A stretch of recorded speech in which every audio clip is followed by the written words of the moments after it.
given the news of Joe Biden's declining health and efforts by his staff to cover it up, I'd like to know if Joe Biden had stepped down a year earlier, would have it made a difference to the outcome of the presidential election result?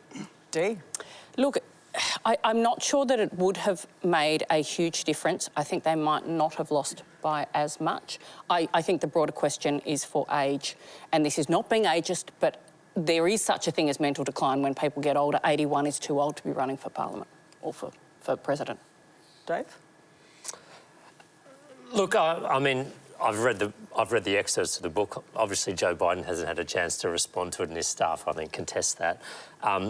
But this sort of counterfactuals are hard. I mean, Adrian, I really don't know if the result would have been all that different. I think some of the structural frustrations that President Trump leaned into were going to be there regardless of who was the president at the time. But the big question is the cover-up, right? The book alleges that's going to come out, and it's obviously very sad timing to find out about Joe Biden's cancer, but the book is on the cusp of being released. It alleges that the White House covered up his decline. I mean, that's pretty alarming, isn't it? That's to you.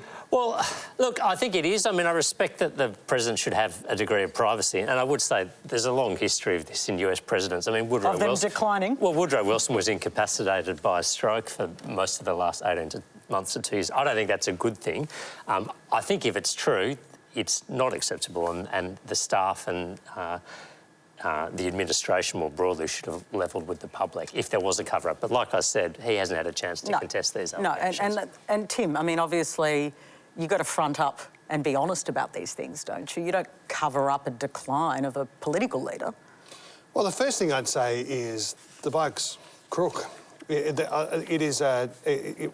I want to pass on is that I hope he makes a speedy recovery. While he was the president, he was a good friend of Australia. It's a little bit like my answer on the interest rate question, but I do have a responsibility here to not offer a running commentary on what's happening in the United States. As Dave has said, these are reports in a book. I mean, there are new developments and new commentary emerging out of the United States on an almost hourly basis. I won't be offering commentary on those, but I do hope, as the reports of this latest health news indicate, that he's looking at treatment options, and I hope that goes well. Emma? I think it's really remarkable, PK, that we're even talking about this, you know, that the Democrats are still litigating this. They're still fighting over Joe Biden. You know, CNN is so consumed by this issue and are talking really to each other. You know, this is the media and senior Democrats talking to each other about Joe Biden and not talking about the current president or the problems that they're constantly talking about the current president, to be fair. Well, I think at the moment they're consumed by Biden, you know, to the point where they're suggesting that this might have an impact on the 2028 Democratic primaries, which is insane. You know, I think this is really reflective of the Democrats' inability to reckon with Trump and their own failures in the campaign and what they should be doing going forward, which I think is probably talking a little bit more about the current president and his attacks on American democracy. Sure, but on the substantive question, I mean, let's use the state MP line again for you, if we can, John Pesutto. I can say anything. Because there's a lot of diplomacy going on, and I'm not that into it, but help me out here.